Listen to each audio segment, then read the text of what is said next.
Interrompemos esse podcast para perguntar: quem você quer ser? Designer, engenheira, pedagoga, administrador.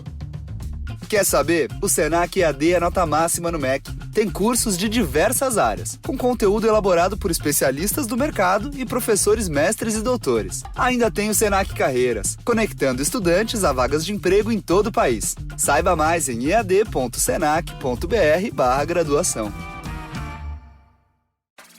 Você vale muito. Eu não sei quantas vezes alguém já te disse isso, mas eu precisava repetir porque você vale muito. Não importa quantas vezes alguém tente te convencer do contrário. Eu tô aqui para reconhecer o seu valor, porque eu também já precisei de muitas para reconhecer e reforçar o meu.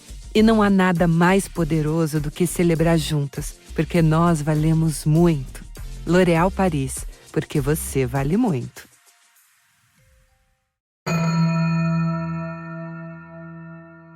Welcome back to Angel on Top, a podcast where we watch and discuss every episode of Angel, one by one, spoiler-free, and in tandem with our arch nemeses, Buffering the Vampire Slayer. I don't have like a pithy nickname for them right now, but just know I'm thinking one. Always thinking one. Yes. I'm your co-host, LaToya Ferguson, a.k.a. the Cordelia Chase of the Bufferingverse, a.k.a. one half of the Gunn Squad, bang bang, a.k.a. Arby's Crinkle Fry Vodka, a.k.a. Forever Alone and Don't You Forget It, a.k.a. Gwen Raiden's Red Hair Streak, a.k.a. even more annoying new nicknames to come, baby. And I'm Morgan Lutich, a.k.a. the Winifred Burkle of the Bufferingverse, a.k.a. the other half of the Gunn Squad, Pow Pow, a.k.a. Arby's Curly Fry Vodka, a.k.a. LaToya doesn't like when I do one of these, so I won't do it just for you.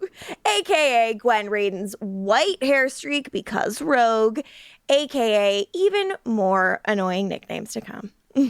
And this week, we're watching Angel Season 4, Episode 10, Awakening. Awakening was written by David Fury and Stephen S. DeKnight and directed by James A. Contner. It aired on the WB on January 29th, 2003. And this is the one where the gang gathers together to take Angel's soul away, only to have a super duper Disney dreams do come true happy ending that turns out to be a whole dang prank. And Angel gets his soul popped out of him. It's fun.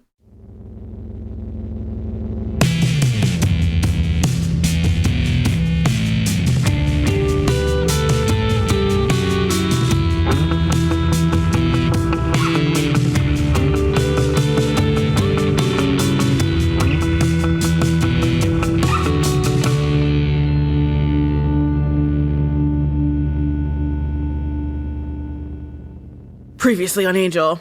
When Cordy was a higher beating, she could see everything Angelus had ever done. Whoops. She loves you, Angel, but she can't be with you. Cordy shows Connor where he was born, and look where the beast is arising from. Look at the beast killing all those people. It's rain and fire. You're pathetic. Let's fuck. Angel sees. Cordy says it can't happen again, but Angel says, take your new boyfriend and get out. She tells him to get over it.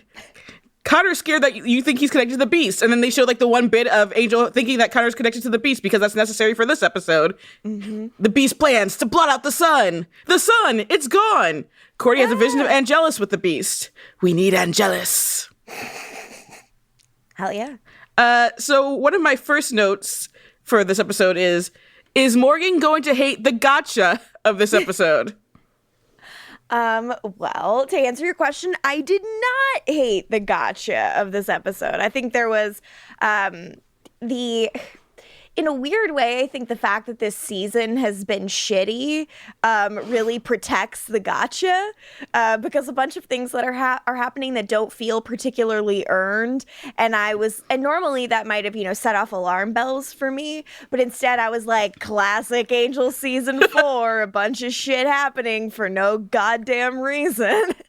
And it turns out it was happening for some goddamn reason. So I actually enjoyed it.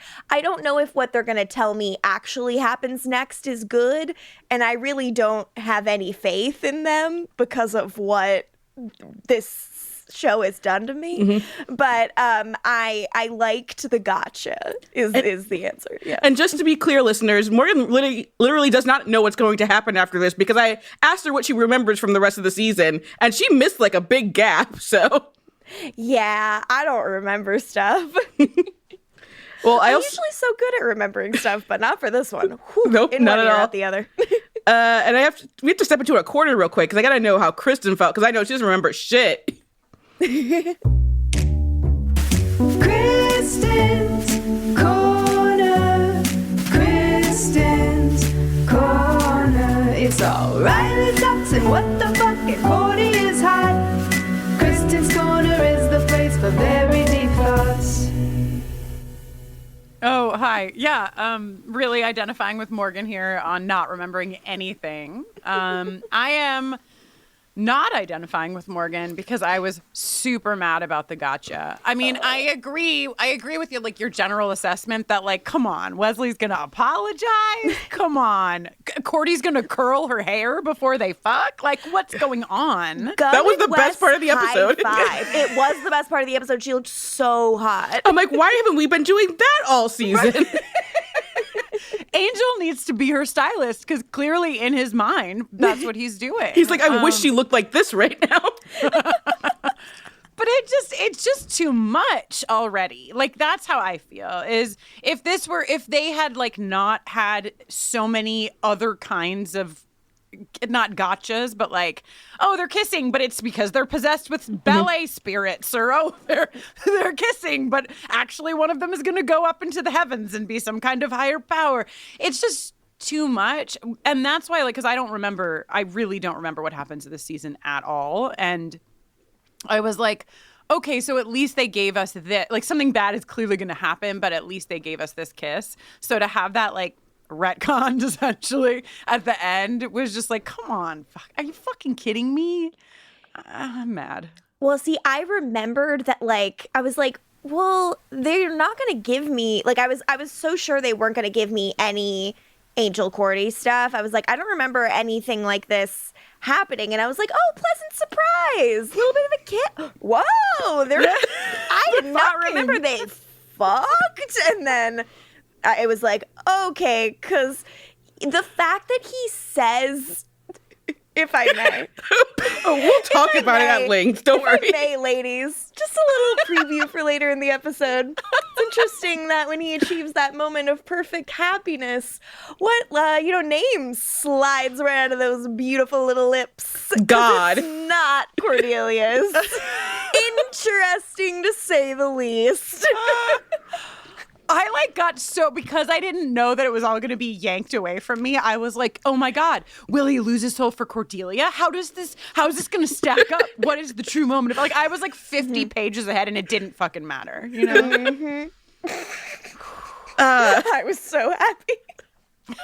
It is amusing because you guys have like no memory of anything. Well, Morgan, you have more memory of what happened. You just like miss a chunk in your brain apparently. But it's like, because like watching this, I'm like, so how are they gonna feel not remembering shit if they possibly remember it all? But it's like, because there are like, I was like, okay, so this is why this is happening, and then because I've been.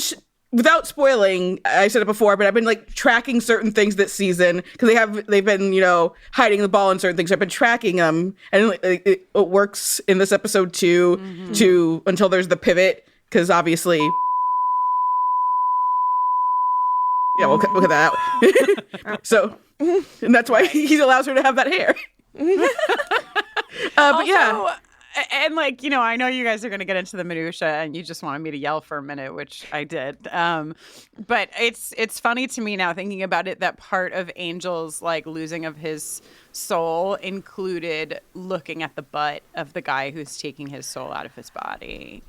Now, I have some thoughts on that I would like to get into. Mainly, do we believe that is Angel, or do we believe that is Wu Pang? The guy. Like, is he like, okay, so just so you know, in my like way of getting you to get your soul back, I'm super fucking ripped and have a bunch of cool ass tattoos under all of these robes. I'm actually cool, and you gotta read. There's the moment where Wes is like, can you adjust that flashlight so he can read right in this guy's ass crack? No notes. Instead of being bi for Boreanaz, it's being bi for Wu Pang. Absolutely. I was like, okay, for once, this show is giving me the nonsense that I need this season. The most important information on my butt, in my butt crack. Put it in my butt crack. I like to think it's his agenda, that he's like, so my pitch is that I'm actually super cool. I think it's all him. I accept that. Mm-hmm. That's what I want for him. He's to blame for everything. But yeah. All right, do you have any I'm more, gonna Kristin? leave, unless you have anything more that you need from me in this corner. I don't think so. I was just going to say, in general, about this episode, I think it serves as like a fine companion piece to the season premiere, Deep Down, like the opening dream, because it's like, it's Angel's ideal version of the team. You know, things being right with him and Wes. The trio are thick as thieves again. Gunn is a himbo prince. Mm-hmm. Gunn and Wes reunite. Connor finally gets it, like as a person and a son and a champion, and like he still doesn't know Gunn and Fred are a thing. Yeah, and nothing for Gunn and Fred, even in his dreams. Because like in that moment where Wes is like adjusting Fred's hand, you would think like, oh, they're gonna cut to Gunn, but why would it in Angel's mind? Why would it cut to Gunn in Angel's mind? If anything, he prefers Wes and Fred because Fred gets all flustered in that moment. He's like, I don't see it. He sees like there's the little nerd connection. He's like, I'll throw Wes a bone because we're friends again.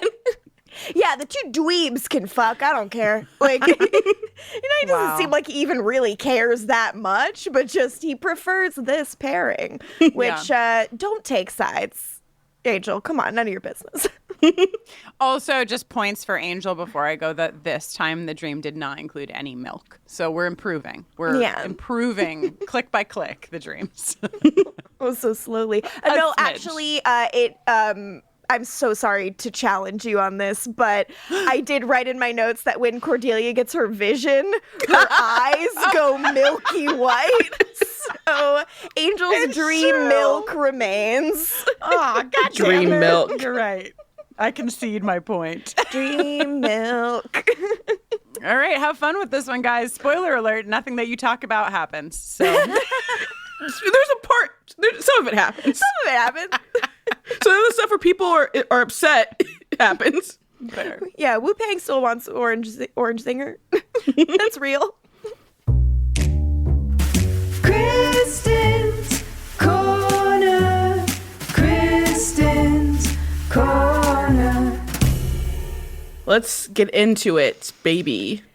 So we open with some news, VO. The Los Angeles local media has noticed there's no more sun.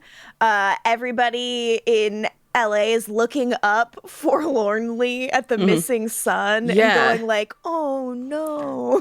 It's a localized abnormality, they call it. And this news anchor, I wrote in my notes, sounds like Alex Trebek. He's a black man. Wow. He sounds like Alex Trebek. The black Alex Trebek sound alike. And I learned this is Larry McCormick, who was a KTLA anchor, who died in 2004. This 2003 was his last year of acting. He was in this T3 and the movie SWAT. Oh, hell, what a filmography. Right? Fucking love SWAT. I haven't seen SWAT in so long. That movie fucking rips SWAT in my night? memory. Should we have a SWAT night? Hell yes, we should have a SWAT night. Fucking love SWAT. Everyone watch SWAT. Unless it's bad and I don't remember. It probably, most likely is, yeah. Most likely is, but I feel like it's good bad. We go to the Hyperion. Gunn is like, okay, with no sun, we're going to get a lot of vampire tourism here in Los Angeles, and that is no bueno. And I'm like, yeah, fair enough. Fred's trying to figure everything out, but she needs Wes. Gunn makes a face. Come on. Stop this. This is so ridiculous because I'm like, Gunn, you literally know she's saying she needs Wes's help with like symbols and stuff because she's a science girl, and yet we're constantly asking her to do the demon books as if she must know something about it, and it infuriates me to this day. I love how Angel Subconscious says that Wesley knows all the languages. I love it so much, but not perfectly. Like, I appreciate that he makes mistakes even in Angel's. I actually hope that his dream with all the language stuff was wrong. Because, like, Angel doesn't know this shit. Yeah, I hope that all of that stuff is bullshit and isn't true at all. It's actually not offensive if it's wrong here, because in this context, it should be wrong. In this context, it's from the perspective of a real idiot, so... which this episode fucking says, which is so funny. But yeah, so Wesley like dipped after saying we need Angelus. Way to go, dude. And you know who also skipped town? Oh, the bravest girl I know, Gwen Raiden. To be with Nick. Hell yeah. Oh gosh, go to her. Have some lipstick off of a silver tray. You've earned it, girl. You know that lesbian thing, having lipsticks off a tray? Get some new leather outfits. You deserve it. So then Connor hates his dad again. Yeah, he's here with everyone at the hotel. Yeah, he's like, you saw, like, you were making a pact with the beast. The answer is among us. And he's like, he is Angelus. And Cordelia... Sorry, but Angel's in the office with Lauren, and he's like all smiles. And then to learn why Angel is all smiles after that, it's very funny. Oh, fucking phenomenal. And Cordelia says, hey, fucking trust me. You have not met Angelus. And I'm like, oh, yeah, baby. He's mean. He's mean. He's so mean. Gunn also hasn't met him, but he's like, I think Wes is right. But of course, he's not going to say that to Wes's face, you know? No, never. And then Cordelia explains at length the whole curse. She's throwing the G word all around. Yeah, and she is also like, just so you know, like, perfect happiness is what would do it. And that's in pretty short supply around here, so we're not in any danger of that. She says perfect pure happiness, and then I'm like, it should have happened with Connor, but like, I don't know, but maybe somewhere deep down, #Justine, Angel knew that kid had shit vibes. I try to think that it's like the death of Darla at the same time is like such a tragedy. It makes it still like a mixed bag. He has survivor's remorse. Yeah. Like that guilt and stuff, like that's been my take for that, and why that, wasn't quite enough, and like the fear and stuff. Because also being a new parent is, from what I understand, not just about love, but also being about like fucking terrified and exhausted and sleep deprived all the time. Plus, he had Holtz like jumping down his throat, so. What a fucking bitch. I hate that guy. The worst vibes in the game. Should have enjoyed him while he lasted. You miss him now, don't you? You miss his vaguely European accent, don't you? Angelus. Angelus. You're still the beast. I miss that melty candle of a man. Why does it have to be that version of Holtz? Oh, I miss every version. So then in the office with Lauren and Angel, we reveal that Angel has been singing for Lauren. Very cute. It did not yield any results. Lauren's like, I can't fucking read it on you. The lights went out in Georgia.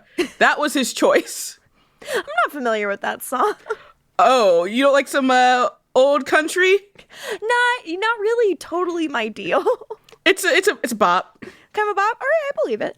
I think Angel and I don't have very similar music libraries. Is kind of what I'm learning through his various song choices. So Angel's like, but why can't I remember? Like, I remember everything Angelus has ever done. Like, that's the whole point of the curse. It's supposed to, like, torture me with the guilt. Like, why wouldn't I be able to access this? And Lauren's like, I don't know. Like, whatever it is, it's buried deep in Angelus's mind. And Angel's like, well, there's no way to bring him back, so I guess we're not getting at it. So, bye! I'm not gonna fuck no one. I'm not gonna have sex with anybody this ep. Bye! So then, at a spooky temple, Wes finds our darling Wu Pang, who's... Yeah. I just love. Wes being hot off screen by kicking some ass. Yes, I can hear the sounds of Wes being hot. And then he, like, shoulders his way through a beaded curtain. And he's got scruff again. And I'm like, hell yeah, it's back. None of that clean-shaven shit. See, yeah, because of that. In Oxford. Angel Stream should have had, like, a scene where Wesley just shaves. Puts his glasses on. Again. And a nice sweater and a pair of corduroys. No, Angel, let him stay hot. So then we go to titles. We come back to the lobby, and Angel is like, sorry, I can't remember. Fred can't use the device they've gotten without the orb and is like very lost and is like, I don't fucking know how to do this. I immediately just wanted to like smack that look off Connor's like face, like, because we're back to I want to kill Angel. He was like at a turning point where he's like, I need my dad, but then once he could blame Angel for everything because he thinks everyone was blaming him, even though again Angel was very much doing everything he could to prove it wasn't Connor. Yeah, and I didn't buy that because, like, I felt like they had actually, like, reached a turning point, and I kind of was like, I guess I get the, like, you know, if he can point the finger at someone else, yeah. You. But, yeah, but it's still just, like, it felt like a regression, and not that, like, regressions don't happen, but it just didn't feel, like, very motivated to me. I know a lot of it is a dream, which is why, that's the unfortunate part about this being a dream, because the Connor stuff is necessary, and he needs to get it through his thick, bowl-cut skull, but, like, he really does still just blame Angel for everything. He's like, hey, Dad, look at me. Sit back and talk to me. Did I turn out according to plan? I was going to make an I'm Just a Kid reference at some point, so I'm glad we've got a lot of Simple Plan here. It's Cordelia. I'm a dick. I'm addicted to you. Kill me. So Angel tries to give a pep talk, but it's shitty, and Connor does like a mean, grumpy aside because he's a literal child. And this is where I wanted. I call him Sneer McGee in my notes. Sneer McGee, just the way you like it, huh? Absolutely, it's so stupid. And I wrote in my notes, I personally like that he is supposed to be 18 and is doing this shit. I learned my lesson on this shit when I was 15 years old, and I was in my high school physics class, and my physics teacher, who used to kind of love to tease me, was talking about how he'd gotten a new cat, and he was talking to the class, and the whole class was like, are you gonna name it Physics or something? Everybody's laughing, and he had just made fun of me for something, and then I said under my breath, maybe you should name it Girlfriend so you can have one. Okay, Liz Lemon. And then the girl across from me goes, oh my God, Morgan just said maybe you should name it Girlfriend so you can have one. And I had to watch as my dumb words ruined a man's day. And I looked in his face, and the guilt that I felt in that moment will live with me until I die. And the fact that Connor Angel is like busting out this shit when he's like, you should know better. Did you not make fun of your physics teacher in Cortot? I had to come in because I couldn't live alone with the story. I've heard the story before, and it's still amazing. So good. It's a very guilty moment of mine that I'll never forget. But it's also a pretty good bit. It was a good burn. It was a good burn. And then I went up to this adult man afterwards, and I was like, I'm so sorry. Like, I am so sorry. Like, I was kidding. I should not have said that out loud. Like, and he was like, it's okay, Morgan. But it was like, damage was done. More like Morgan Lou bitch. Yeah, absolutely. And so also Connor's comment wasn't even funny. And it's like, come on. So as always, this story, the point of it was Connor Angel doesn't have shit on me. And he never will.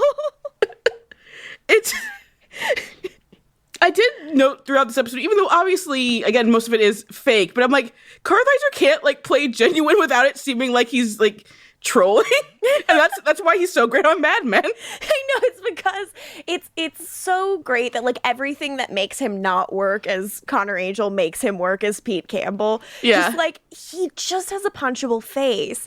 He just has he has resting sneer face.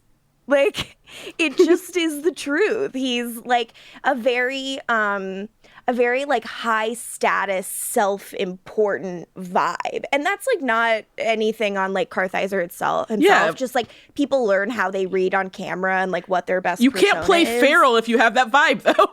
Yeah, feral is just not in his wheelhouse at all. Which feels like it should have been very important in the casting. I did keep saying Michael Pitt, but if we want someone who is not like a little shit, like Charlie Hunnam, honestly. He was in the Stable of Boys at the time. Hell yeah. Okay, was this like Undeclared era? This would have been right before this, because he was in Coca-Cola Presents Young Americans as an antagonist, yeah. Hell yeah. That would honestly hot. I love Charlie Hunnam. I think he's great. Pacific Rim 5 ever. As Charlie Hunnam's biggest defender. I've watched all of Sons of Anarchy. Hell yeah, baby. So Connor's like, I'm not the problem. It's you. You're the reason my life sucks. And God Angel, must hate me. I'm just a kid and life is a nightmare. Should we just go through the entire track listing of no pads, no helmets, just balls? Absolutely. We should. So Angel says something to him that was just said to him recently, and he didn't take well, but he assumes that his son is going to take just fine, which is get over it. He did not say what I wrote in my notes, which is shut up, bitch. Like, Angel, oh, the emotional intelligence, like a thimble's worth, this man. And But you know what? Like, Connor's acting like he is 12 years old. Like, oh, yeah, but the thing is, like, Connor has never proved himself capable of acting any other way. Yeah. So the idea that he's like, hey, get over it, snap out of it, kid, I'm like, that's not enough. This kid needs therapy. Which is why Cordy should not have fucked him, because he has the emotional maturity of a 12-year-old. So much creepier. So, like, it just gets worse and worse. So Wes shows up. And we have to remember, we enjoyed this episode. So I like this episode, yeah. Wes shows up with Wu Pang and is like, he can deliver Angelus to us. Wes is like, hey, Fred, can you make some tea for this man? And I'm like, sexist? Why her? You know? Yeah, and this is real life. Like, this isn't a dream. Yes! And she leads him off, I mean, and he requests do I trust orange that singer. Cordelia can make tea? No. Or Gunn? Maybe. I mean, I don't think. Do you think Gunn's made Wesley tea? Do you think? No. Maybe he tried when once. Wesley was in the wheelchair, Gunn made him tea. Wait, yeah. In the little office. I would really like that. We just want our friends back. God, I want my boys to be friends again. It like when they high-fived in this episode, I was so hungry for the crumbs. For the scraps, I was like, I will take it. I don't understand why they are high-fiving here. It is not earned. But like, you really, I would have thought that big group scene would have like tipped you off when they're all like, we're so happy. We're all friends again. It's like, come on, Morgan. No, I was like, got another fuck. Like, well, because the thing is, like, just the way that, like, Connor had last episode been like, you know what? You're not so bad. And this episode, he's like, I hate you. I was like, okay, cool. If they're going to have one nice scene and everything's going to be shitty in, like, 10 minutes, fine. I will say Connor's whole thing wasn't you're not so bad. It's just, like, he was scared and wanted his daddy. Yeah. And now he's just being a little bitch because he's like, now I can just throw this back in his face. Okay. Piece of shit. So then in the office, Angel and Wes have a conversation, and Wes explains Wu Pang is of the Order of the Kun Sun Dai. And I was like, the fact that Sun is in the title, clearly he's part of this. And I said he's a dark mystic who can remove the soul and can also put it back. He claims he can extract souls. Fine print. So Angel's not on board. And I love what his reasoning. He's like, if Angelus is here, I'm not here to protect you. And I was like, oh. Yeah, and you know what? Wes is like, I'll make necessary precautions. And Angel, honestly, he gives it to him straight. All you know is what you read in books. Remember when Wesley thought like he knew Angelus in season 3 of Buffy? It's like, no, you're this Angel being nice to you, even though you're being a little piece of shit. Angel, yeah, because in Enemies, he meets fake Angelus. He meets, like, Angel doing a bit that he's Angelus, and he's still like, woo, like, you can handle that, you little bitch. You can't handle real Angelus. You can't handle what Willow's dead fish went through. Biggest casualty of season 2. Stop trying to make Willow's dead fish a thing, Morgan. We're all sad about it. Yeah, it fucking rules. He's like, get rid of the shaman. I'm not interested. And then they use the courtyard against us. Look, is it my fault these two actors look beautiful, bathed in half light amongst the nature and stonework? No. Fucking bastards. So Angel and Cordelia are out in the courtyard, and she's like, oh shit, like, no sun? All the plants are gonna die? Like, this is so fucked up. And Angel's like, yeah, I don't give a shit. And she's like, I'm on your side about Angelus, by the way. And she goes on to say, I just came to say that I'm on your side. Angelus is the jumbo family-size bad of bad ideas. He'd be a danger to all of us. He made the right call. Wesley, the others, they don't get it. But you do. Well, if I didn't when Angelus was loose and killing in Sunnydale, then reliving his past horrors in virtual widescreen sense round during my tenure in Floatyville pretty much makes me an expert. Right. Yeah, she remembers inviting Angel into her car, and then she had to worry about Angelus getting into her car. Remember when they had to do the ceremony on her car? She was really worried about the security of her car, which She I was. loved. We never saw it, but we just know that Angel rode shotgun in Cordelia's car. Angel had to experience Cordelia's driving. See, I wonder if Angel did that awkward thing where he sat in the back seat, like she was his Uber driver in an attempt, because like she was always trying it back then. Mm-hmm. So maybe he was like, I need to be like out of arm's length. Like I need to be, I'm fine back here. That's how I like to imagine it went, that he rode in the back seat. Makes me happy. So Angel's like, do you think Connor's right and that I'm being used by the beast? She goes, no. And he says, are you just saying that? And she's like, yeah. Cute. Angel gets like offended because this is when Cordelia's like, I mean, he's really smart. And he's like, you don't think I'm smart? And I'm like, you really aren't. And then she talks about all of, like they talk about Angelus and how fucking cool he is. And he's like, God damn it. Yeah, all she's right. talking about evil jacking up the IQ points, but she's talking about the hotness points is what she's talking about. Let's discuss it. Angelus is hot. I'm going to be a dang mess next episode. It's going to be so funny. Man, he's a hot one. Oh, so true. Rob Thomas did say it best. Then out in the lobby, Angel's like, we're going to need a cage. And Wes is like, cool. Angel trying to prove he's smarter than Angelus by doing something fucking stupid. As always. Then we go in the basement. Wes is welding? Like he's Justine. Maybe Justine taught him how to weld while they were on the boat. He was like, in exchange for your freedom, you must teach me your skills. Is that your Wesley impression? No, it was really bad. I was like, should I do one? And then I was like, don't. And then it was nothing. I apologize. So the cage is ready. Lauren is like, hey, I'm gonna not be around for this if that's cool. And Angel's like, of course, the girls don't have to see either. Hated that. I'm like, shut the women folk. up. He's like, yeah, Cordy and Fred don't have to come down here either. And I'm like, shut the fuck up. They can handle it. Like, I mean, Cordy ultimately says shut the fuck up too. Yeah, but it's like, but Fred's like, no, don't have to fucking tell me twice. I don't want to come. Fred's upstairs eating tacos. That's what I like to believe. Oh my gosh, I hope Fred went to the diner and is like she's eating a huge plate of pancakes because of all the work she did. You know how she went all the way to Santa Monica to go to the diner? Yeah, classic. Her favorite thing. Classic Angel. Then we have this brief Connor and Angel scene. And Angel's like, hey, I want to warn you about Angelus. And Connor's like, yeah, whatever, I don't care. And he's like, he's not your father. I am.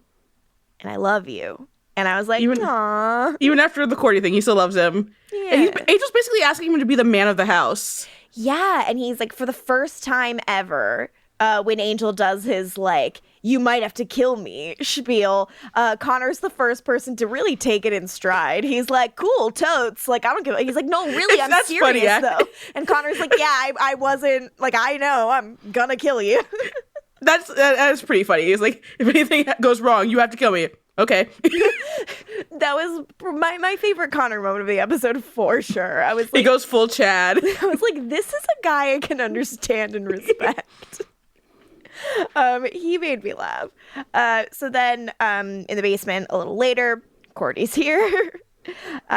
Wu Pang suggests another lock on the old cage as they go in. And it is spell o'clock. He is about to do his thing. Cordy's asking Wu Pang about the process, and there's like this whole receptacle that will house Angel's soul. Yeah, it's a little jar. And it's not Jenny's jar, though. It's different. Does not hold 2 cents. And instead of doing the ceremony, Wu Pang goes rogue and is gonna kill the fuck out of Angel. And it's like, you think I would let you live?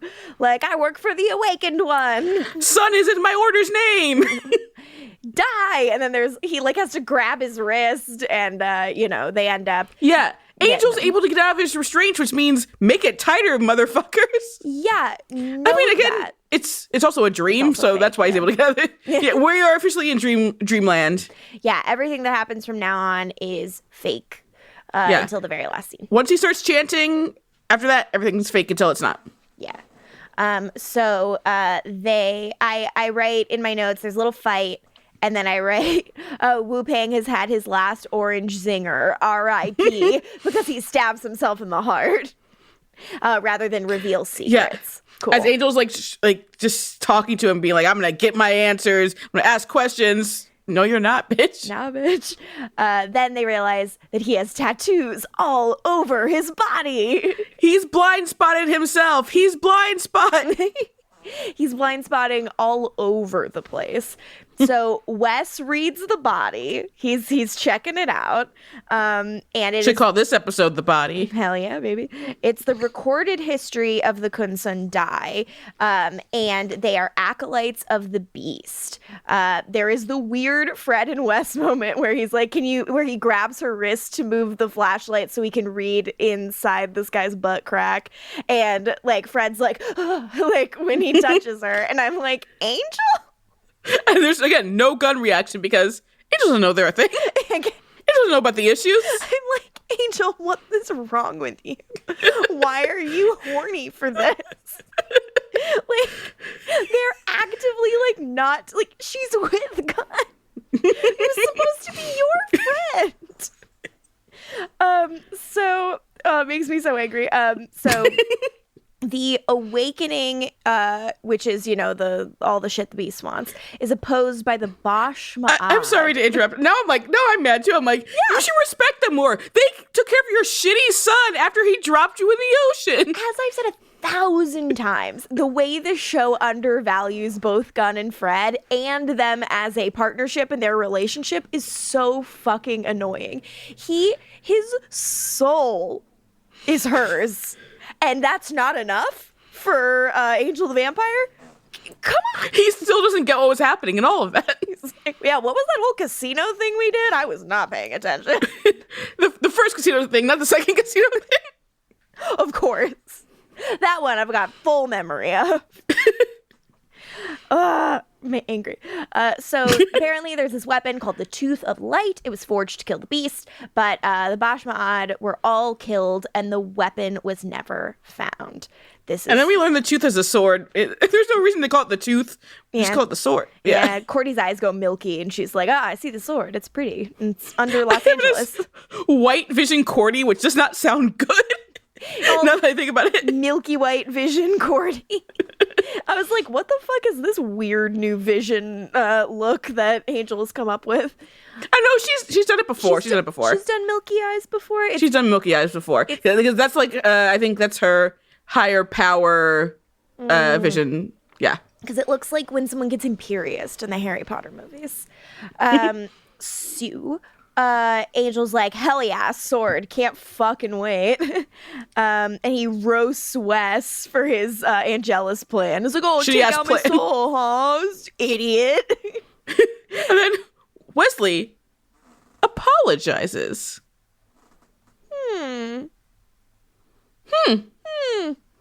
How you feeling there, Morgan? Does anything seem off? In that moment, like they were like, Wes apologizing, this is huge. And I was like, is it? Like, it seems like the Wes I used to know would say but sorry. Like, remember, he hadn't apologized about the big thing he should be apologizing for, which they do discuss. Ish here. Yeah, it felt to me, it felt very much like end times, like things are so dire. If you're gonna say sorry, it might as well be now. And for like, you know, almost bringing out someone's evil alter ego. Yeah. I think the Wes stuff of the stream makes the most sense because, like, we already know Wes is like, he was feeling like, it's end of day shit. I got to get fucking right with God. So absolutely. The Wes stuff tracked really well for me. Angel is so excited to hear that apology. They are smiling at each other. A real reconciliation as opposed to the one where Angel's like, I guess I'm not mad at you anymore. Yeah. And I write in all caps, the boys are back, kinda, minus Gunn, sad face. Because I was like, my notes are just like all about how it's fake. Wes and Angel have a real reconciliation. Parentheses. So dream. Angel amused at Wes apologizing for anything. So 100% a dream. Fucking show. Then I wrote, Connor interrupts. Parentheses. I wonder if their issues will be resolved. His and Corey's are already getting better. Good God. So we go to the sewers. We're going to get the sword. Angel's like, why here? And Cordy's like, yeah, I think they explained the logic of this nonsense right off the bat, honestly. Which I really enjoyed. The idea that, like, this sword would be accessible from, like, 100 spots all over the world, and it's some kind of, like, interdimensional hub thing. Fun. There's booby traps. Real, like, Indiana Jones shit. I mean, yeah, Angel says a thing. It was cool as hell. Oh, what does he say? Oh, he says, why did it have to be wood? Why did it have to be wood? Yeah, and I was like, come on. So, and you're still like, this is totally real. I'm like, well, he's a fucking dweeb, so. He's an old dweeb. We know this. So we find a secret passage. Connor Angel, like, stops works. He's angry. Yeah, and sorry, these booby traps. I'm like, the trio. Cordelia saying, oh, I knew you two would get me in trouble someday. I'm like, they're back together. I know it's fake, but yeah. That's also like, so yeah, a dream in my notes. Very furious that there's a bunch of strings with bells on it and we can't let them ring and we're not doing entrapment. Like, oh, I wrote they're doing entrapment. I write traps, entrapment, so fucked up no one laser dances, sad face. We're doing entrapment and Gwen has left the building. To have Gwen not here during our entrapment thing and to have no shots of butts going under the little bell strings, criminal. Actually, this episode's bad. I thought the show was written by pervs. Come on. Just all of them in leather for some reason, dipping beneath the bells. The one time I would have liked you to be horny and you're not. Come on. You pieces of shit. So I write my notes, sneaky sneak. I write in my notes. Everyone's curled their hair. Wes saves Cordelia, like, from, you know, her sleeve catching on Belle, and then fucks up himself. And Angel saves him because they're friends again. Because they're best buddies, and they all end up at, like, a dead end. So there are these, like, there's Hebrew on the walls, and all these, like, characters and that seem kind of random. Yeah, and we don't really, like, dive into why it's Hebrew. Yeah, I didn't know. It was like, is this random? Unless it isn't. And this is a puzzle. So there's a puzzle. Wes figures it out. It feels like watching. Or so he thinks. It feels like I'm watching Uncharted, the video game. And because I haven't seen the movie, so I don't know what that feels like. Wes does it wrong and gets a stake through the hand. Oof. It's pretty funny. And then again, Connor, shut the fuck up, as he says, he was wrong. And it's not so much like the sneering, but the way he says it is still like it's a half sneer, and like they don't like close up on it, but like Angel like turns around and like gives him like a shut the fuck up look. Please. You don't see Boreanaz's face, but that's what he's doing. Be normal. Connor, you hate magic. You hate brains. What do you like? Cordelia.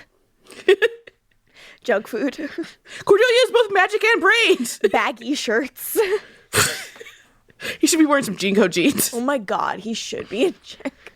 I was gonna say, he should have wallet chains. He should just be the spirit of Justine. He should have learned just like everything he knows about modern life from Justine. Kristin loves that, I'm sure. Connor like only listens to Melissa Etheridge.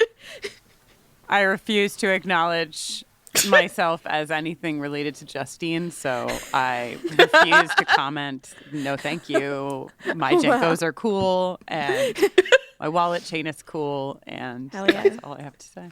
And Melissa Etheridge is cool. You gotta send me a link to that stuff. Melissa Etheridge is cool. I mean, she is. I fucking did. Play the only one right fucking now, and I'll go hit it, bitch. off. We all love Melissa Etheridge. It's okay. Absolutely. Connor does look like he belongs at a Melissa Etheridge concert. My straight mother has gone to several Melissa Etheridge concerts with her sister, and they are always mistaken for a couple at them. They are. I'm like, that's lovely. And she's like, we aren't, but we have a great time. And I'm like, I love you. I hope you had a great time seeing Melissa Etheridge, Mom. If you're out there. Then at this, so we keep doing the puzzle. We get the door to open enough that like Angel and Connor like shoulder it open and then do a coordinated father-son somersault. Because Angel's like, Connor, go, and Connor's like, both of us. Hell yeah. In your fucking dreams, bitch. That kid hates you. And then we have a Scooby-Doo-esque split up, which means that Fred and Daphne are splitting up together. It's so annoying. He's like, let's split up. Like, Cordy and Angel will go together, and then Connor will be with Wes, and Connor's like, no! And the thing about this being fake, that sucks, is just in general, there could be something interesting about a Connor-Wes thing. Because remember how Wes kidnapped Connor, and then he got his throat slit, and then Connor went to court trial? Like, he has so much to make up for that. Like, I have a pitch that's gonna come later on, but just mainly, I think that Connor should have a scene partner that is not Cordelia trying to fuck him. Yeah, I would agree. And I'm now thinking about, like, we should have, like, Connor-Wes scenes where, like, Wes tries to teach Connor, like, how to be, you know, a person and a man. And yeah, I mean, he can be like, if you want to fault anyone for the way that your life has turned out, it's me. Like to me, like, that is your Uncle Wes. I mean, they obviously never said it, but like, Wes is his godfather, basically. Oh yeah, like 5,000%. Oh god. Yeah. Season 3 is so good. So with Angel, we can always just go back. I will. Right? Yeah. Okay. But I'll know what I know now. Angel and Cordy. You'll know his vibes will be fucked. Oh god, the fucking vibes. And when I look at that cute little baby, I'll be like, your vibes are terrible. He's like smiling. You're like, I hate you. Fucking bitch. Cute little cheeks. Oh, that baby is so fucking cute. So with Angel and Cordy, Cordy's like, yeah, Connor's still confused. And I screamed into a pillow. And I was like, what would have confused him? But then we really get Angel's subconscious going full speed with like every Cordelia scene, because it's like, I've really made a mess out of a messy situation, haven't I? Got some really rotten decisions I'd love to take back. Oh, look, the sword. Like, truly. Dana Schwartz, and this is Rise or Die, the official companion podcast for Peacock's original series, Those About to Die. On this podcast, I go behind the scenes with the show's cast and creators to learn how they brought their brutal vision of Rome to life. Gosh, people will freak out. Rise or Die launches on July 18th. Watch or listen wherever you get your podcasts. Hi, I'm Jennifer, a founder of the Go Kid Go network. At Go Kid Go, putting kids first is at the heart of every show that we produce. That's why we're so excited to introduce a brand new show to our network called The Search for the Silver Lining, a fantasy adventure series about a spirited young girl named Isla who time travels to the mythical land of Camelot. Look for The Search for the Silver Lining on Spotify, Apple, or wherever you get your podcasts. It's pretty clear to everyone by now that social media has changed everything from the way we live to how we discuss politics and what we think we know about the world around us. Which begs the question, who's in charge here? Hi, I'm Jon Favreau, former Obama speechwriter turned chronically online host of Offline with Jon Favreau. Join me every week just outside your social media-fueled echo chamber for a smarter, lighter conversation about the real-time changes and real-world effects of social media and the internet on all of our lives. Check out Offline with Jon Favreau every Sunday wherever you get your podcasts. Yeah, they find a room, bunch of light, but where's the light coming from? And then Angel just puts his hand in a dimensional hub. It's great. No notes. I loved the sound that his hand makes as he like goes into the like gross like see-through sucky orb place. Like there's just some kind of like goopy sounds as he's reaching in and grabbing the sword, and I loved it. I was like, okay, yes, the sounds sold it completely for me and made me so happy. I never said a bad word about the television series Angel, that's for sure. God damn, I never have. You can check the tapes. And he gets a sword, and he's really happy. He's so happy to have a sword. Of course, in Angel's subconscious, everything is solved by a cool sword. Of course. He is ready to fucking celebrate. Then things go red. Yeah, and there is fire, and there is falling shit, and there is chaos. And I'm like, what is this, the Lost City? Hell yeah. See the Lost City in theaters now. So Angel helps Cordy get out. They're running. They end up on the ground together.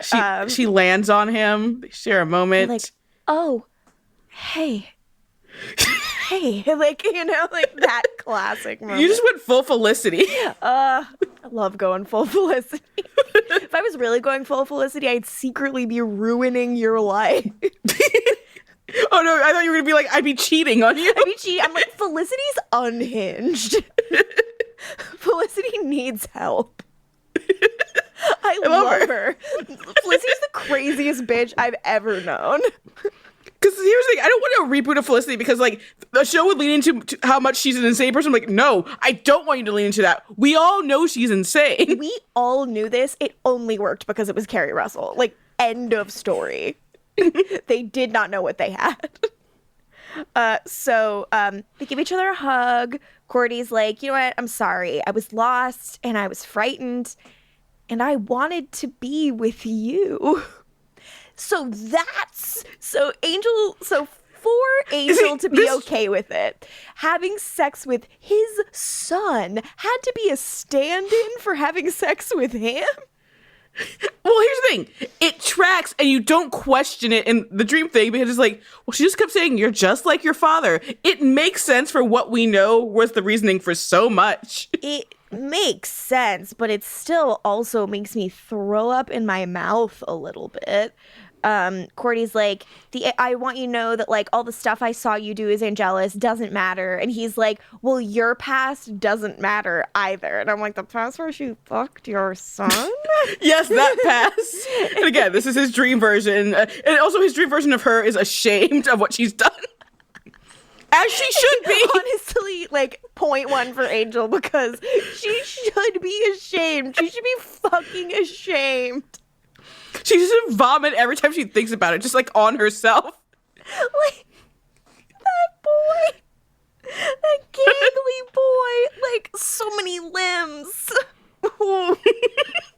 Too many limbs. He's all elbows. Like, I don't want to have sex with that. Fucking horrible. I'd rather fuck Pete Campbell. I would rather fuck Pete Campbell than Connor Angel. Yeah, he filled out by then. He filled out, and it seems like he lays it down, you know? Like, I don't know if we should say that. That's fair, but you know what? Like, if it's enough for Trudy Campbell, definitely enough for me. Hell's bells, Trudy. Hell's bells, Trudy. So they smooch, and then Connor and Wes see them kissing. And Wes has the good grace to just be looking at the ground. He is not looking at either of them. He is not making eye contact with anyone. He is ashamed to be there. Because this is Angel's Wes. So this Wes is not like, yeah, I fuck all the time.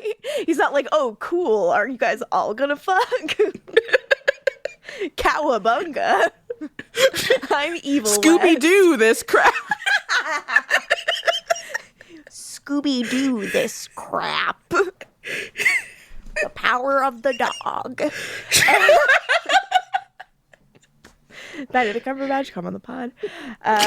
So then with Connor and Angel, like, Connor runs away because he's a little piss baby, even in Angel's fondest dreams. And Angel chases after him and he goes, I know you're hurt. And he says, you don't know anything except how to take things away from me. And then they have a little fight in this booby-trapped area. Yeah, super booby-trapped. The asshole moves when Angel's like, hey, don't do that. Angel ends up with an arrow in the shoulder. Connor says, yeah, I can really see why she wants you. I'm like, shut up, you little shit. Ew. Like, the idea that Angel is then insecure about, like, whenever he messes up in battle and is like, she'd never want me because sometimes I make a little mistake. I'm like, no, buddy. You know anything, Dad, except how to take things away from me. And that's why I wrote in my notes, what are you, 12? Yeah. And then he snivels Angel's line about nothing in this world is the way it ought to be. And it's like, and he tries to kill himself basically with one of these little stakes. Yeah, and he also yells like, I should have never been born. And I like to think about it, like, now thinking about this scene, like, from the perspective, like, Angel wishes his son was just a lost kid he could save, you know? Like, there's so much more going on. So I think in a way, like, Connor's extra, like, immaturity in this episode, like, works even better because it's kind of like he wishes that it was just as easy as, like, a kid who wishes he was never born, and, like, he wishes he was the Robin to his Batman and not his son. And Angel goes, boo-hoo, it's not all about you. And he yells, she was mine. It goes from yay to ew. And Cordelia says, no, she wasn't. Yay! Louder for the people in the back, fake Cordy. And Connor runs away again because he's a little boy. Yeah.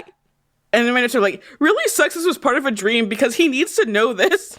Really needs to know all of this. But to be fair, we now don't know if that's the truth. Like, I don't know how the idea that I don't know how Cordy feels about what she did, other than the fact that she's constantly going like, oh, and like pulling at her collar and like making a little face, like the real Lucille Ball right here. And I'm like, but how do you feel about this? The idea that she has no scenes with anyone who isn't Connor, Angel. Just infuriating.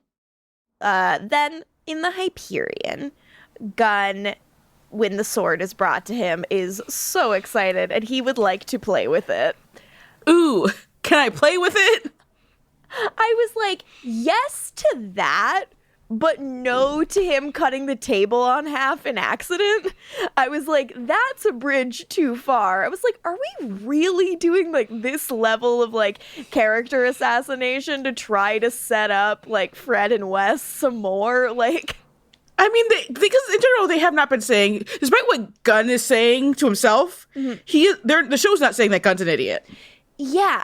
And that's what was so weird. I was like, again, this is Angel's version of Gunn. And I'm like, Angel and Gunn need to have some fucking words at this point. I mean, the charitable way I can talk about it is when Angel got the little baby hockey sticks for them, and he and Gunn were playing. I think it is kind of just like Angel would be doing this if it not for everything. Like they would both be playing with the sword and breaking things. That's the thing. I needed him to have. He sees it in a positive way. Yeah. Like I know that was like a return to like innocence, like, and that was what we were going for there. But I was like, he needs to be like doing that with someone else. Innocence. You know, like I was like, if he had been playing with the sword with someone and then accidentally that had happened, but like just swinging it around himself. Where's David Nabbit? David, come back to me. Angel's subconscious has David returning. David, it's all been such a mess. He just throws himself into David's arms and weeps. This is why we can't have David, because he would not be able to handle any of this. He'd be like, you guys all need, like, help. You can't, like, none of you are allowed to be in charge of your own lives anymore. David's the head of Angel Investigations now. Please. So David and Cynthia. Yes. So Fred's like, hey, where's Connor? And Wes is like, oh, he's patrolling. Like, in an effort to, not make it so anyone has to say something uncomfortable, which I'm like... Since he ran away like a little bitch? Yeah, I'm like, since when? So yeah, then Gunn splits the table in half, and I write cute, but feels like selling him out for a joke. Lorne is like, and all I've got is that some bad shit's going down in the warehouse district. Like, that's kind of... Because everyone's, like, fleeing for their lives. Fred's like, we did some research and we figured out the beast can only be killed with a magic sword to the brain. And they're like, and if you do that, it'll also fix the sun. Sounds simple and neat enough, but there's a catch. There'll be a big release of power that will kill everything human in the area. And maybe it'll be so strong that Angel wouldn't even be able to survive it. Dun, dun, dun. And Angel's like, cool, I don't care. And he gives a big speech about how they're champions. Yeah. He gives, like, the speech he keeps, like, not giving, basically. He didn't give earlier. He didn't give a previous episode where, like, this speech is just, like, how you're all going to probably die. Like, he gives the champion speech we've been waiting for him to give. In his mind, he's like, so Angel could do the speech, but... Words don't come out good when he speaks. Words don't come out good when he speaks. And also, I think he felt empowered to do that speech because I think he actually was feeling held by the people around him. Like feeling like the camaraderie with both Wes and Cordy made him feel like he could say that. Yeah. It's a speech he could have said in season 3 before the betrayal. Yeah. But yeah. It's I long for this Angel again, and I understand that things have gotten dark and that we can't all be friends anymore. But I miss when they were buddies. But it's a really nice speech and it's sweet. It's like Angel misses when they were buddies too. Yeah, and I'm like, then act like it. Like, if you actually miss when you were friends with these people, then you need to talk to them. Words don't come out good. He thought he reconciled with Wesley earlier this season with his, like, I guess it's fine now. His bullshit. This boy is so dumb. He infuriates me. That's why we need Angelus. I know. Someone's a little smarter. We need a break from this dummy who I love. I know. I love and adore. I've always loved Angel. I've never thought he was too boring to have his own show. Agreed. I've always been pro Angel. Always. But right now, he's giving me a headache. So Angel tries to leave, and Cordelia's like, no, I can't lose you. Not now. Not when we're just starting. And I'm like, zoinks. Like, we've really decided we're off to the fucking races. I did write in my notes, though, they're being very Buffy and Angel. Yeah, but, like, not great. Is that really... I don't know if I'm saying that in a nice way. It's, for me, yeah. Again, it's the Zeppo thing where it's like, yeah. It's very dramatic, yeah. So Angel is like, don't worry, I'll come back for you. And then the Beast shows He's up never here been more sure of anything. And that's what his subconscious says, so that means it's true. Oh, zoinks. So Beast shows up, big horny, is like, Angelus, what gives? It's so funny. Like, I just have to find him first. Oh, yeah! Kool-Aid Man style. I can't get over how he's like, come on. I've been waiting for you. Angel, come on. As I've mentioned so many times before, but I have to, again... Beast just did Kool-Aid Man. I have to address Sam Witwer doing Kool-Aid Man and being human. Crucial. Where they're asking for him a chainsaw. He's like, why do you need a chainsaw? Cut to him going through a wall going, oh yeah. Iconic. Legends only.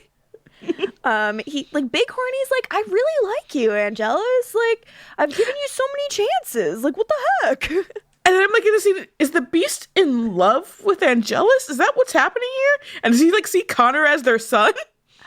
don't know, but I love this take on the Beast, even though it's ultimately not real. Like him just being like, wait, what? I thought we had like a good thing going, and like we were gonna do the whole like no more sun thing together. Like it's so good. It was really, I was just cracking up. He breaks the sword. Connor shows up in a climactic moment and saves him. And I write in my notes, and Connor calls the Beast a skinny ass. I'm like, what to talk? Yeah. I write in my notes, wish this felt earned. If Connor had a non-Cordy person to talk to, ... it could. And here's the pitch. This whole time, you know who should have been talking? Connor and Gunn. Gunn should have been like, I didn't grow up in a hell dimension, but I didn't grow up in a super peaceful, fun place either. And like, I learned that you have to play the hand that you're dealt. And that's what you need to fucking do here. Like, Gunn takes Connor to South Central. Absolutely. That's the actual thing, is that I think they should have become like frenemies, essentially, with like begrudging respect, where Gunn's like, I don't like you, but like you need a place to be. And what if he had like joined up with like whatever Gunn's good faction was left of Gunn's old crew? Like that would have been a place where he could have been safe, a place where he could have felt purpose by like fighting monsters and stuff like that, like he likes. And why aren't we staffed on a TV show? Because don't know why. Because our quotes are astronomically high, to be fair. We keep asking for $1 million a week, and we won't settle for anything less because we know what we're worth. Yes, I'm the lowest paid support staff, but I want $1 million per week when I become a staff writer. Come on. I mean, yeah, I'm making it on a staff writer salary right now, but like, on a support staff salary right now, but that's in anticipation of the $1 million a week I'm going to make when I'm staffed. What? It's not in the budget. Find it in the budget. Yeah, you'll find it. And like then the moment where like then the reason I love all of this for this moment, if it had been real, would have been like, the fact that the energy blast that's gonna kill everybody, like Cordy got pulled out of there even though she wanted to stay. But if Gunn could like let Connor in and be like, you know what you need to do, kid, like if you want to protect your dad and you want to make it right, I'm not going to take that choice away from you, and like letting it, because maybe you can make it. And it would have been nice. I just would think that they would have been good scene partners for each other, and Gunn would have been able to like use what he's good at and what he has built and his expertise and shit like that to be helpful to the group, which, would be nice to see, instead of him just, kind of being like the catch-all and like the backup one and like the other one. It pisses me off. We didn't use the Gunn Squad jingle for him with the sword, but we should use it for this hypothetical situation. Hit it, bitch. Check that tux, check that bod. Sign me up for the Gunn Squad. Did someone say Golden God? I'm all in on the Gunn Squad. Game boy playing, Himbo King.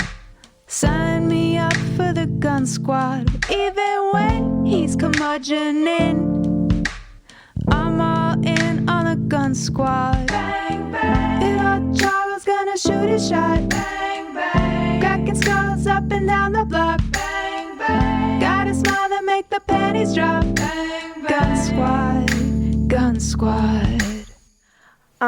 So unfortunately, none of that stuff happens, but a cute thing happens while we're fighting the Beast. The Beast keeps calling Angel Angelus, and Connor's like, his name is Angel! I write in my notes, this doesn't really work, but it was nice. It only works because when you know what's going on. Yeah, so then it turns out that was a distraction so that Angel could stab him in the head. The Beast dies, the sun comes back, and Connor, Angel, is like, I fucking realized, it's always been you. She's too old for me anyway. She's but 19, though. And then he asks, is this what it feels like being a champion? And, I really want them to get to this place. Yeah, we want Connor to learn the fucking lesson. We've been saying that all season. It's been taking him for fucking ever. And I write this, I'm like, I love this, like, a little, in my notes, I'm like, this is cool, but I write in my notes, why the fuck did they have to have sex? They should have just kissed. All of this would have been the same, and we all wouldn't have been throwing up in our mouths as much if they had just kissed. I could have thought that they kissed. Because, Angel seeing them kiss, that's enough to still make him furious. Yeah. And the gang's all together. I read a heart in my notes. They're all like, we did it. Yay. I'm just cackling over the pile of ash that was the beast. It's so funny. Yeah, there's a pile of ash with like some big crumbles in it, like some big horny parts. It's so funny. Gunn and Wes high five, even though nothing has changed between them. But I'm happy. Out in LA, we get all those people who were forlornly looking up at no sun. Yeah, all those people like on the Fox ladder being so happy. Now they're happily looking up at the sun. And I'm like, good for you. That chick with like the highlights. I'm like, good for you guys. Then at Angel's room, Angel's looking out the window at all the people. And I'm like, Courtney's hair looks great here. Courtney's hair looks so good here. It is a crime. It has not looked like this in like all of the episodes. Courtney's like, is it hard to see everybody like enjoying the thing that you did that like you can't enjoy, like the sun? And he goes, no place I'd rather be. Kissy kissy. Then here with you. In a way, because again, I was just like, what the fuck is this? Everything she's saying is like pretty coercive. Like, he's like, I don't know. Don't you feel like shit? Yeah, she's kind of like, don't you want to fuck me? Like, again, it felt again. Don't you hate that you're dumber than Angelus? It felt again like her and Connor, and I was like, that's why I felt like this. Has Corey always spoke like she was a groomer? I'm like, what the fuck? Did you read? Should we go back and like be like, has Corey always talked like this? Courtney fucking read a book on pickup artistry while she was a higher being, and it really affected her, I guess.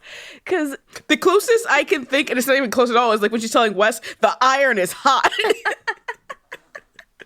Help me. Worst. So they kiss some more. I write in my notes, bye, shirts. There's some lip biting from Boreanaz, and I'm like, okay. Yeah, okay.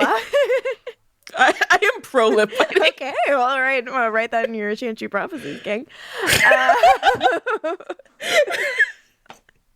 They get in bed. There's sex for sure. Yeah, there's a moment where like he's like, ugh, and I'm like, okay, they're fucking. And of course it ends up not being real. And I read my notes. So, we talk a lot on the Empire Diaries about the character assassination of one Mr. Tyler Lockwood by the coward Julie Absolutely. Plec. But we need to talk more about like what they're doing with Cordelia and Angel. The way if I had been watching this in real time as like a Cordelia and Angel shipper, and I know we joke a lot, and I love Buffy and Angel, but like I do really like Cordy and Angel too. Like I really would like them to kiss in a way that feels good and earned, and that really happened. And it's bananas how much they keep like dragging it through the mud. It's like, again, they are your male and female lead. They're number one and number two in your call sheet. Like, clearly, like, they're supposed to get together. They feel, to borrow a phrase from Riverdale, they feel quite endgame. But yeah, it's really hard to invest in something that they keep breaking over and over again. And that they keep doing and undoing. Like, it just sucks. Mm-hmm. And to reference the Vampire Diaries universe again, it's like if the originals, when Haley and Elijah finally got together, if that was fake and they just kept making it fake every fucking time. Ridiculous. I mean, they hold that one out, but they don't, when it happens, it's not fake, baby. Yeah, hell yeah. I'm fucking waiting. Yeah, I'll see you when I get there. But yeah. You'll see, Morgan. Oh, no. I gotta get past that bullshit.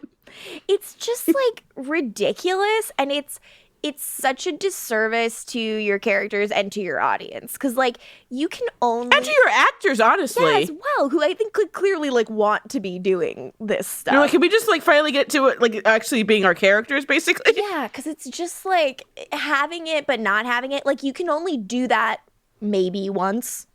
And they've done it so many times now. We're in season 4. And it's season 4 of 5. And which obviously they didn't know at the time, but like you could say that season 2 is when they first started to like plant the seeds, because that's when she was so upset with him when he became Beige Angel. She was really like, mad. yeah. Remember when they sang We Are the Champions? Remember when they were all friends? Remember when Gunn and Cordy were friends? And when Wes and Cordy were friends? And people, cared about each other's well-being? I do. I mean, we have to go back to seasons 1 and 2 to record those episodes together anyway. I know, I gotta get to see my friends again. Because these fucking strangers. It just... Hey, Cordy's here! I'm seeing Angel, bye! Just sucks. It made me so bummed out. Again, we enjoyed this episode. Yeah, again, this is one of the best in a while, for real. But, still, the season, it plods on. This is when Angel says Buffy out loud. I will say it is Buffy ? Yeah, because she's the only person who's ever made him truly happy. Interesting. I saw something being like, he's realizing what's happening and he's like, oh no, I need to be killed because I'm Angela, so I need Buffy here to kill me, not because I love her or anything. What? Okay. Buffy, oh God, no. Okay, gang. So he says, by the way. Yeah, I know. I wrote Buffy, no. Oh God, no, down in my notes because he longs for her still. He remembers he's having PTSD. Well. Exactly what's happening here. Look, it's not my fault that they're soulmates and that Morgan and I get into a fist fight. They're two halves of the same coin, and that they just love each other and that they have a connection that will never die. They're not two sides of the same coin. Shut the fuck up. They're in love. They are destined. They mean everything to me. It is also like it is bullshit again. This the sabotaging of this. Again, if I was a number 1 Cordy Angel shipper, like I would be so furious that they're finally having sex, and out loud he says another woman's name, and then yes, it's a question mark, but it's still like yeah, and then the fucking rug's pulled right from under you, and actually none of it happened. Like jail, for these people. Then. We realize where we really are. We're in the cage. Illusion becomes reality. And Angelus is here, baby. Wu Pang is here. He's okay. He lives to drink Orange Zinger another day. He's normal now. He's not evil. He doesn't have his cool tattoos. That was just a dope lie he made up. a dope interpretation that Angel made up of like, this looks like tribal tattoos. So wild. And then there's a bunch of little fire. Everyone has like tribal tattoos in Angel's mind. There's a bunch of little fireflies in a jar, and that's Angel's soul. And we fucking done it. And Angel's doing evil. You see fireflies, I'm like, that looks like that. I would say that's the milky stuff. Yeah, it's like swirly, gooey, milky fireflies. And yeah, it's an orbital thing, but not a Thessala. Yeah, true, not a Thessala. And yeah, Angela says a spooky laugh and looks right at Cordy, and I was like, and it's hot. But also, should Angelus and Cordy fuck? Someone should fuck. I'm so tired. Yes.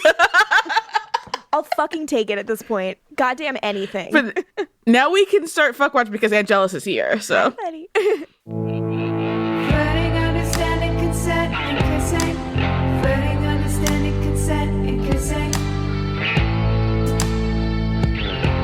Fuck watch.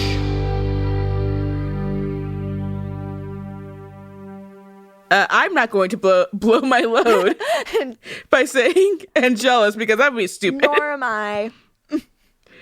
What are you going to say, Morgan? Wu Pang, I love you. I love your cool idea that you're covered in tattoos. I love your bits. I think you're a great dude, and I'd love to have a cup of Orange Zinger with you and see what happens.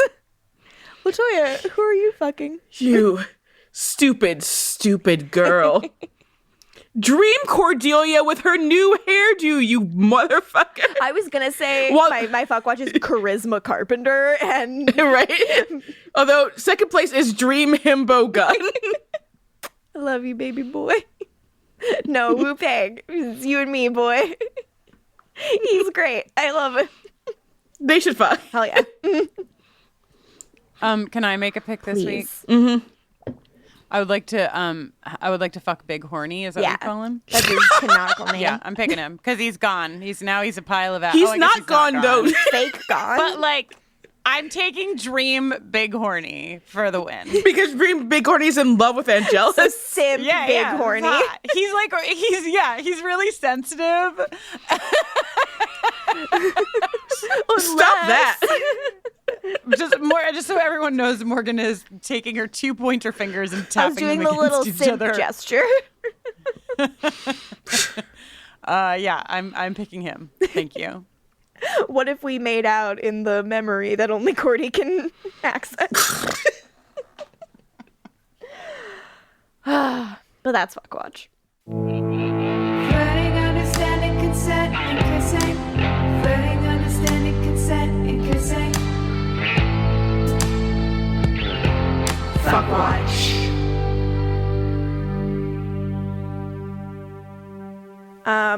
Now, I think it's hard to watch TV from inside a little jail cell in the basement when you don't have a soul. But maybe you can watch TV, Angel's not around. Like he said, now that Angelus is here, Angel is gone. So what should Angel watch while he is not in his body? While he's in that little jar. They should put the little jar in front of a TV. Well, speaking of jars, hit it, bitch. Boom, boom, boom, boom. Angel is a vampire. Does he even like TV? I think he'll like the WB. They got that hot teen drama to ease the pain and trauma. And here's the episode that he needs to see. Oh, yeah.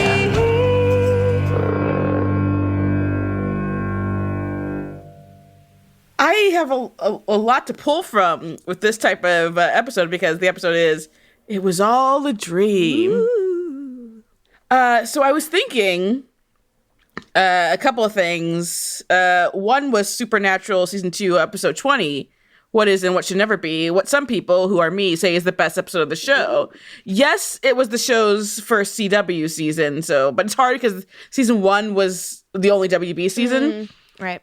So yeah, in that episode, Dean, Jensen Ackles, encounters a djinn, and this djinn makes him believe in a better world, whereas both of his parents are alive. No, his mother's alive. Jeffrey D. Morgan, of Angel fame, is dead. But his brother is happy. Adrian Palicki's alive and happy with his brother. Oh, yeah. It's good stuff. But I'm like, okay, I should pick a WB episode. So then I thought, Season 3, Episode 4 of Smallville, Slumber, which takes place in a lot of dream-like moments, like a lot of dream moments, with songs exclusively from R.E.M's Greatest Hits album that came out in 2003. Are you talking R.E.M. Re-Me? I Am Baby. Hell yeah. But yeah, if not those, which count as WB/CW, I did want to note 2 other It Was All a Dream episodes, which run the gamut from bad to fucking amazing. And they star our Angel alum, David Boreanaz and Amy Acker, respectively. Ooh. So for the Boreanaz contingent, we have The Bones Season 4 finale, The End of the Beginning, Season 4, Episode 26, a terrible, terrible episode that takes place in an alternate universe where everyone in the lab works at a nightclub called The Lab. Even I have heard about this bad episode of Bones. Booth and Bones are married. Then at the episode, it turns out it was all a dream Booth was having when he was in a coma. And they promoted this episode for weeks, being like, they're actually going to have sex. We promise this time it's for real, not a dream sequence or anything. That was a quote, I believe, from Hart Hansen. You liar. You yes, lie. Now that is fake dream sex to be upset about. Yeah, that's rude. But then we have a phenomenal episode of television, Person of Interest, Season 5, Episode 4, 6,741, in which Sarah Shahi's Shaw has escaped the clutches of the villains, and, you know, she's going to find her friends, including her very good friend, Root, played by Amy Acker. And in this episode, they have a sex scene that is all top energy as they fight for dominance. Two tops? Okay. Yeah, all right, I'm in. Yes, it's a two-top sex scene happening on CBS in the final season of Person of Interest. A+. Unfortunately, it is all a simulation, and it is the 6,741st simulation that she had to go through because the villains were trying to find out their location, but she won't give it up. Hell yeah. She won't give it up, baby. Good for her. And it's also a result of Sarah Shahi being pregnant, but them still keeping her on the show. So it's like, sometimes you can be good to an actress who gets pregnant on your show. I don't know why I had to note that, but... Yeah, I mean, I don't know. It doesn't seem possible. It seems like it's a big problem that the ladies created that you gotta, you know, punish her for. Right? Yeah. Not in this case, apparently. Oh, weird. Well, I guess an outlier. Fucking hate. Womp womp. Fucking piece of shit. I'm fucking kill him. Let me at him. Justine, die, bitch. Let me at him. Let me at him. Let me at him. Why? Yeah. Those are a bunch of shows that Angel should watch, I guess. And also the rest of us, just in general. Well, yeah, I mean, look, he's going to be in that jar for a minute, so he's got a lot of time to binge watch stuff. If he's taking Rex, let's get some Bravo in that rotation. Like, Bravo, like, I think there's probably like a season of OC There is no right dream episode of a Bravo show, you stupid bitch. They're all my dream. Angel, watch Real Housewives of Potomac. That's probably it for us, right? I suppose. Yeah. Again, this was a good episode. This was a good episode that I had a really fun time during. I was really like happy to get got by the show. I was like happy for something to like work on me and to feel. Also, to get got in 2022 for a show episode from 2003. Yeah.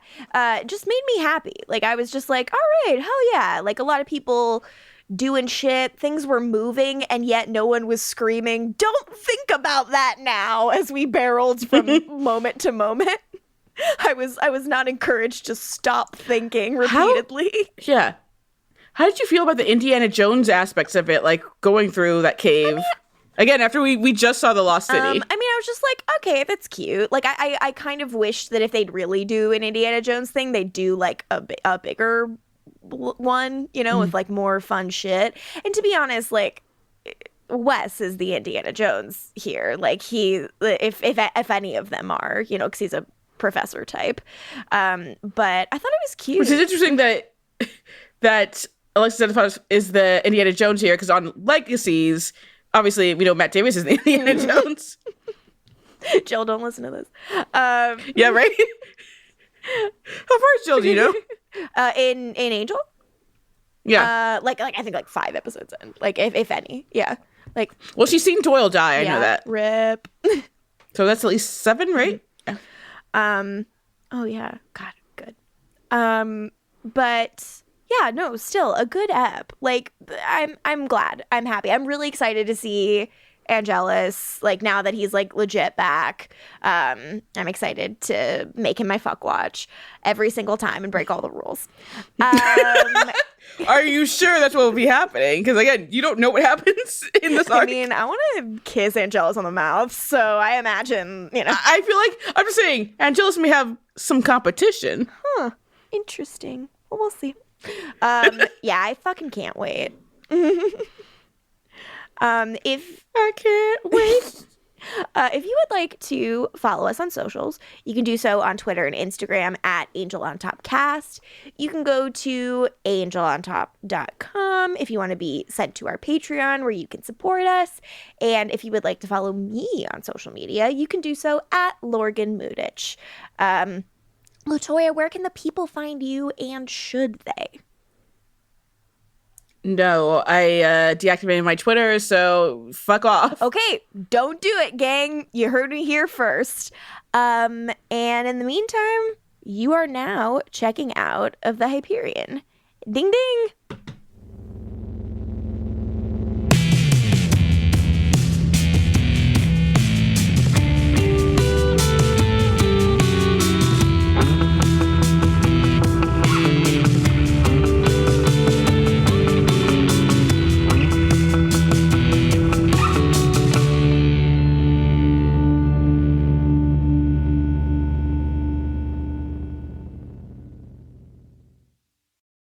Hi, I'm Dana Schwartz, and this is Rise or Die, the official companion podcast for Peacock's original series, Those About to Die. On this podcast, I go behind the scenes with the show's cast and creators to learn how they brought their brutal vision of Rome to life. I talked to acclaimed director and executive producer Roland Emmerich. When I saw the first race, I was like giddy. Actor Ewan Ryan. For an actor, that's a dream, although you do get a lot of sand in your sandals. And so many more. You helped summon those ghosts back onto that stage. Every day when I went to set, I was giggling about what I saw. I think it's going to be a breathtaking thing. People will freak out. Rise or Die launches on July 18th. Watch or listen wherever you get your podcasts.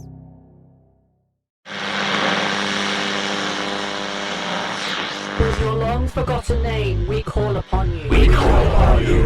In the words of the unspeakable language, we call upon you. We call upon you. By the spilt blood of the wicked, who walk upon this world, sprouting the words of false idols, we call upon you. We call upon you. On the land of the dead harvest, that which brings the earth itself into your service, Yamal, we call upon you. We call upon you. We call upon you. We call upon you.